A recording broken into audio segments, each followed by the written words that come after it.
Hello friends, hope this vlog finds you the best of your health. आज हम लोग एक छोटे से टॉपिक के बारे में डिस्कस करने वाले हैं कि क्या होम्योपैथी की दवाइयाँ सही में स्लो काम करती हैं। बहुत सारे लोगों में ये गलतफहमी है कि होम्योपैथी की दवाइयाँ बहुत धीरे काम करती हैं। तो मैंने सोचा कि क्यों ना इसके ऊपर एक वीडियो बनाया जाए। तो सबसे पहले मैं आपको समझाना चाहूँगा कि बीमारियों का क्लासिफिकेशन क्या होता है। बीमारियाँ या इलनेसेस दो टाइप्स की होती है। पहली होती है अक्यूट इलनेस, जिसमें सर्दी, खांसी, लूज मोशन, पेट दर्द, ये सब चीज़ें आ जाती हैं। और दूसरा होता है क्रोनिक इलनेसेस। क्रोनिक इलनेसेस मतलब वो बीमारियां जो हमारे अंदर लंबे समय से होती है, जैसे कि आर्थराइटिस, सोरियासिस, बीपी, डायबिटीज़, ये क्रोनिक इलनेसेस होती है।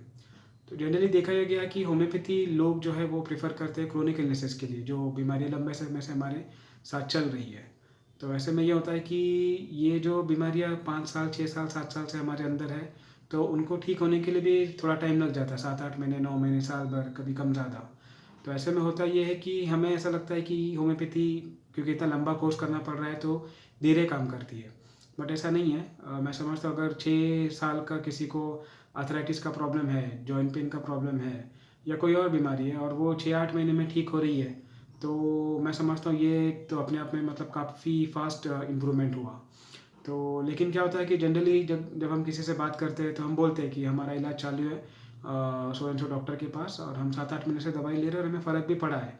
तो सामने वाला जब सुनता है तो उसको ऐसा लगता है कि बाप रे, 7 महीने, 8 महीने से दवाई खा रहे हैं और अभी तक का ठीक नहीं हुआ है।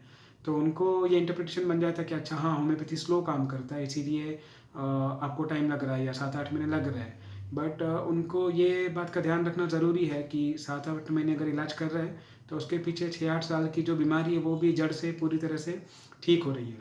तो इसीलिए एक्चुअली ये लोगों में मिसकंसेप्शन हो गया है। ऐसा नहीं है। जो अक्यूट इलनेसेस होते हैं, सर्दी, खांसी, फीवर, लूज मोशंस, वो भी हमारे क्लिनिक पे आते हैं और वो भी 2-3 दिन के अंदर ही ठीक हो जाते हैं। अस्थमैटिक अटैक्स हो गए तो ये भी 3-3, 4-4 दिन में पूरी तरह क्लियर हो जाते हैं होम्योपैथी मेडिसिन के साथ में। तो वही बात है कि अक्यूट इलनेसेस में इनफैक्ट मैं तो कहूँगा कि एलोपैथी से ज़्यादा फास्ट काम करता है होम्योपैथी, और क्रोनिक इलनेसेस में तो उतना टाइम आपको देना ही होता है। लेकिन लोगों में ये बस गलतफहमी, एक मिसकंसेप्शन पहुंच गया है कि होम्योपैथी है तो स्लो काम करेगा, धीरे काम करेगा, टाइम लगेगा। ऐसा बिल्कुल भी नहीं है। आपको जो मैंने डिजीज़ क्लासिफिकेशन बताया उसके हिसाब से आपको देखना होगा। अक्यूट इलनेसेस है, फीवर है, 102, 103 के बुखार भी हमारे क्लिनिक पे आके 2-3 दिन में क्लियर होके जाते हैं। बच्चों के वायरल इन्फेक्शंस, रेस्पिरेटरी इन्फेक्शंस भी काफ़ी जल्दी क्लियर होते हैं। तो अक्यूट इलनेसेस उतनी जल्दी ठीक भी होते हैं, और क्रोनिक इलनेस को थोड़ा टाइम देना हमको ज़रूरी है। लेकिन इसका ये मतलब नहीं कि होम्योपैथी धीरे काम कर रहा है। उम्मीद है मेरा आज का ये जो छोटा ब्लॉग था ये आपका क्वेरी या आपके कन्फ्यूजन को दूर करने में हेल्प करेगा, और आगे से आप भी किसी को ये बात कन्विंस कर पाएंगे कि नहीं, ऐसा नहीं है, होम्योपैथी एक्चुअली फास्ट काम करता है। ऐसा बिल्कुल भी नहीं कि होम्योपैथी स्लो काम करता है। Thank you.